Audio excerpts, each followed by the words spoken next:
Hi, my name is Joseph Hammond. I'm a professional illustrator, and in this video I'm going to be drawing an old man.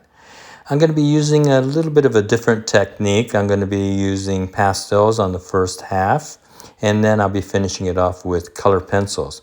The reason why I'm doing this is because it is much quicker, and give it a try and see how you like it. If you like this video, I'd really appreciate it if you can hit the like button and the subscribe button. It would really help me out a lot, and it'll make it so I can keep making these videos. So let me get into the materials. The paper I used was Clairefontaine Pastel Matte, and it was in a tan. And the color pencils I used was Prismacolor and Faber-Castell. And the pastel pencils I used was Carbo Othello and white and Derwent Sepia. Now we're going to get started here. Now this was a very strange drawing. It hardly has any structure at all. It's predominantly shadow shapes and hair. Those seems to be the two main things of this drawing here. And the only structure really that is in here is the nose. And so everything goes off of the nose. Since there is so many shadow shapes, I'm going to tell you about what makes it important. Shadows all gradate. If they don't gradate, they're not going to look like a real shadow. The part that is being cast, the brow ridge, is going to be darkest underneath. Then it's going to get lighter when it gets to the edge of the shadow. And the reason that is the ambient light. It's being reflected off the side of the nose and the cheek. And that bounces into the shadow shape and causes the edges to be much lighter. So if you don't do that, it's going to look like he's wearing an eye patch rather than a shadow shape. And now the wrinkles, he's got a lot of wrinkles on his face. In the reference material, they're very deep wrinkles. And when you see a photograph and you see something that looks a little odd, we still believe it because it's a photograph. Everything in a photograph is true, right? So, but in a drawing, it doesn't work that way. In a drawing or painting, you have to make it look not weird. So what I did was I softened up the edges to it and lightened it up. And as you see, it's not quite as prominent. So here I am in the second part. Here I've got all the drawings done. I'm drawing in the shadow shape over on the right. What happens here is that we're going to lose the complete right-hand side of the face. We're going to lose that side. This is called lost and found. That's where you lose some of the edges and you find some of the edges. We're going to lose the whole right-hand side, and the found part would be like, you can't see it here, but the hand would be coming out of the shadow shape, and that is the found part. It makes it a little bit more mysterious and dark, and it's a little bit more sophisticated, I think, than if you turned around and drew an eye in there. And what happens is your brain will turn around and connect all the pieces for you, rather than the artist having to be literal and drawing everything out. So here I am. I'm going to be doing the mustache. Okay, the mustache, I'm going to try to leave it darker. Now in the reference piece, it's pure white. So is the beard. And I don't want it to be pure white because then it's going to compete with the light, like on my forehead and the nose. And I want this section to go down. He's looking down, with his chin down in his chest here. And the only way that you're going to accomplish that is by bringing down the values. Remember, the darker things go back, the lighter things come forward. So you don't want the beard to be, as light as the highlight on his forehead. Otherwise, he's going to look like he's got a banana face, right? I mean, the top comes out and then it goes in and then it comes back out where his beard is. So you want it to go back into his chest. that way, that means that you're going to lower the values. And same thing with that cast shadow underneath his nose. Remember, it gradates. It's darkest where his top, the bottom of his nose is, and it becomes lighter as it goes over the mustache. Also, do you see how the shadow wraps around the form? Okay, his mustache is obviously, rounded. It's got volume, right? If I drew that shadow shape straight down, what would that say? That would say the mustache is flat against his face and doesn't have any volume. But now I'm going to be drawing the beard. I slowed it down to normal speed here because I thought that, everybody would want to see me drawing the beard. That's the most probably interesting of the piece. So I darken it. I put the darks in first because I don't, like I said before, I don't want it to pop out. And then what I'm going to do is I'm going to come in with the white, and I'm going to draw each individual hair there, like I'm doing right there. Now, when you do this, hair, it's going to be the same anywhere you do it. It has a beginning and then it has an end. Okay, it has to have a logical beginning and a logical ending. It just can't, start in the middle somewhere and end up somewhere. Every stroke that you do actually the whole piece, whenever you're drawing anything, each stroke must have a thought. It's not like you're just randomly throwing in, lines and values all over the place, and it's somehow miraculously going to come out to what you want it to. You have to think about it. That's probably the most important thing in drawing or painting is your brain. You're not. If you got a halfway decent hand-eye coordination, that's the most important. That's important too. But the thinking part is the most important. Each line has a logical, beginning and end. Okay, so once I've drawn the individual strands like this here, I say it doesn't take very long. I soften it back out. Okay, and I use my finger, but you don't rub real hard. Everything you do on this drawing, when it comes to drawing it with a pencil or rubbing it with your finger, is soft and gentle. You don't want to go, and that if you did that, it'll take it all the way back down to the paper, and you'd have to start all over again on that area. And you can do it. You can start all over, but you don't want to do that. So you do it gently, and then now I'm going to put in a cast shadow here. It's being cast by the mustache because remember the light is up above him, and the mustache is going to cast a shadow on his beard. And that's going to tell me that his mustache is sticking out farther towards me, and the beard is going back away from me. And also, I'm going to be drawing in the darker values down in here. You'll see me doing that. And the reason why is I want the negative spaces to be darker. Okay, and I want the positive spaces to be lighter. And to be able to do that, there's two ways. I could actually sit here and pick out each individual little shape, and that might take me hours to do.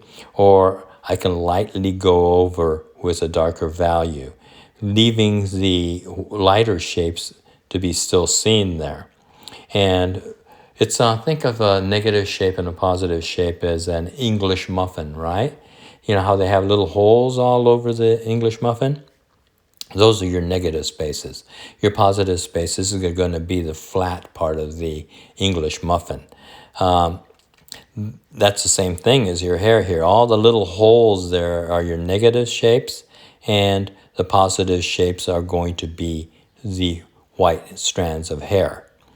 So next time you do that, or someone says negative positive shape, think of an English muffin. Okay, so let's see. Well, I'm going to go in and do the white lines again. Now, at this point, I finished the hair on the left-hand side. I put in the background, and I'm going to show you how I drew the hair on the right-hand side. the reason why I'm going to show you this is because there's something important going on here that I thought that you guys should know. It's ellipses. Okay, an ellipse is usually an imaginary line that goes around the form, and or if you're wearing clothing, it would be like the sleeve would be an ellipse. Here it's like a headband. If he was wearing a headband going around his head, it would create the form. Now, the ellipse on the hair that is falling down over his forehead would be going from high sides down to the middle and then up again high, sort of like a smiley face, right? And but the ellipse will change at the hairline there. The ellipse changes from a smiley face to a frown because his head is now going back in space, not down in space. Okay, so if I did not change that ellipse, that line going up and down, it would look like his head was concave rather than convex. That means he would have like a hole in his head versus a mound of hair on top of his head. Okay, so next time you do something like this and it looks kind of weird, look at your ellipses. Maybe your ellipses are off. If your ellipses are off, it's going to cause the form to be backwards. Like your arm, obviously it's rounded, right? It goes out. You don't want it to look like I get a big dent there. So now I am finished with the underdrawing. Here I am. What I did was I spray fixed it. Okay, and this is the only time I'll spray fix it is in the middle of the drawing. I will not spray fix it at the end because as you can see, the value has become much darker overall. And I can correct that at this point, but I can't correct it at the end. So I don't spray fix it. If I need to protect the painting, I'll put it under glass. So another thing I did was I went over the areas of the lights and the middle values with a very thin layer of white. And that's called the dead layer. Okay, and that would be in oil painting. In the classical technique, they would do that. And it's like, I always felt it's like putting a layer of skin over the top of the bones and the flesh. And that's when you put that layer of white on it, that's what it feels like. All of a sudden, you've got a layer of skin there. So that's what I've done there. Now I'm going to be working in color pencils only. Okay, before we start, I'm going to tell you to be careful with the color pencils because if you get too dark, you're not going to get back the light. Okay, it's not like pastel pencils where you can get a little bit too dark and you can go in with a lighter color and bring it back out. Here, if you lose your highlights, you've lost your highlights. You're not going to get it back. So be careful in that sense there. What you're going to be doing with the color pencils, and the reason why we're using color pencils, is they're much more translucent. Translucent means that you can see through it, but it leaves the color, sort of like stained glass. Transparent is like a glass. You can see through it completely, and it's like nothing there, right? So you want to have a translucent color. And color pencil is much more translucent than pastels. And so what I'm doing here is I'm going to be looking at what they call a mother color. Okay, I'm looking at that shape of his cheekbone there. And I'm going to look for the mother color, which is going to be probably like a terracotta red or Indian red or something like that. Because that area of the cheekbone is quite warm. And I'll put that down as my mother color. And then it's very thin, so you can hardly even see that it's changed. And then I'm going to go back and look to see, okay, now I got my mother color in. I see the color is starting to change, maybe starting to become more yellow. And so I go in with a yellow ochre over on a certain area that it's yellowing. And then I look again and it's starting to cool up on the side of his nose. And so I added a little bit of green to it. But you're mixing the colors on the paper itself. You are not, obviously you don't have a palette like your oil painting that the colors are mixed on your palette. Your colors are going to be mixed on the piece itself. So I've got sort of a reddish brown color, and then I start adding a yellow ochre. That yellow ochre is just not yellow ochre. Now it's mixed in with my mother color. Same thing with the green. It's not just green sitting there. It's going to be mixed in with that reddish brown color. Okay, does that make sense? And you're going to do that throughout the painting. You're going to look for things that are cooler and look for things that are warmer. And you can see that, it's starting to get a little bit more color to it. And he doesn't look quite so dead. But another thing that is very important here is that you overlap your edges. Okay, I can't emphasize that enough. If you don't overlap your edges and you just go off to the edge and stop and butt up to the edge and then start another shape and then go up to the next shape and, so on and so on, it's going to sort of look like a paint by numbers. You know how when you paint by numbers, you go up to an edge and you stop, and then you change colors to number 25 or something, and then you paint that shape. You don't want it to look like that. You want it to look like the skin that is going across all over his face there, and you want it to look like it's one piece, even though he has wrinkles, and the edges stop, and some of the edges are quite hard. You still want it to look like it is one piece. And the way you do that is by overlapping your edges. You don't have any gap in between. Okay, and that's the same way as if you're painting. You overlap your edges. Now you may think, oh my gosh, you remember, this is very subtle. Okay, it's not like you're going to lose your edge by going completely over it with white or something. Even if you did go over it with white, it would make the color, like the dark areas be much less dark, but it's still not that strong.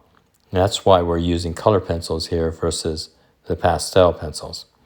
It's slow, but it's going to get, it's going to have a different look. You're going to have more of a stained glass look versus a opaque color look. And in a direct painting, you'd have more of an opaque look versus this, where you'd have more of a translucent look. And it all depends on what you want to do. I don't think it's that much longer to do it this way. People think that, you're almost doing the same thing twice over. It's not. The coloring part, it takes probably, maybe 3-4 hours to do, putting in the color versus, most of the time was doing that, the value drawing before that. Now you can see that it's starting to, take color here. Now I apologize for it turning blue and all that kind of stuff. I have a window behind me here, and I'm in the process of painting my studio here, so I've got the blinds off. So every time I move my head, it becomes blue from the sky, the reflection of the sky. So that shows you, when you do a painting like that, and you're doing it with natural lighting, a lot of the colors are going to be like a bluish color because of the cool light that you have coming in. So here we go. I'm still working on the coloring here, and I think it's getting better and better. And now here, I wanted to talk about the form here. You can get form. You see how I've tried to get the roundness of the top of his skull. Okay, it feels round to me, like his head is round up there, and then it starts to square off as it goes back to the side along his temple. But that's what I'm really trying to do here. And, also the mood. I think it's starting to get to the point where my values are correct. I think I'm going to have to darken the background a little bit more. I'm going to have to warm up some of my colors, like in the hair, because right now it's probably still a little bit too blue. The edges, I feel the edges are good. It's I've lost the edges over on the right hand side, but you know, like I was saying earlier, it still looks like you know, that you have a side of the face, even though you really can't see it. You know, your brain compensates for it. So I'm just doing the finishing touches there. Here is the finishing piece. Okay, I think it did what I wanted it to do. It creates a mood. It tells the story that, you know, he's like a sad monk here. He's not Santa Claus. And so I think everything worked out pretty good. Try this technique out if you're you know, mostly work in color pencils. I think you'd be very happy with it. I hope you liked the video, and if you did, again, please hit the like button and the subscribe button. Thank you for watching all the way through here, and I'll see you in the next video.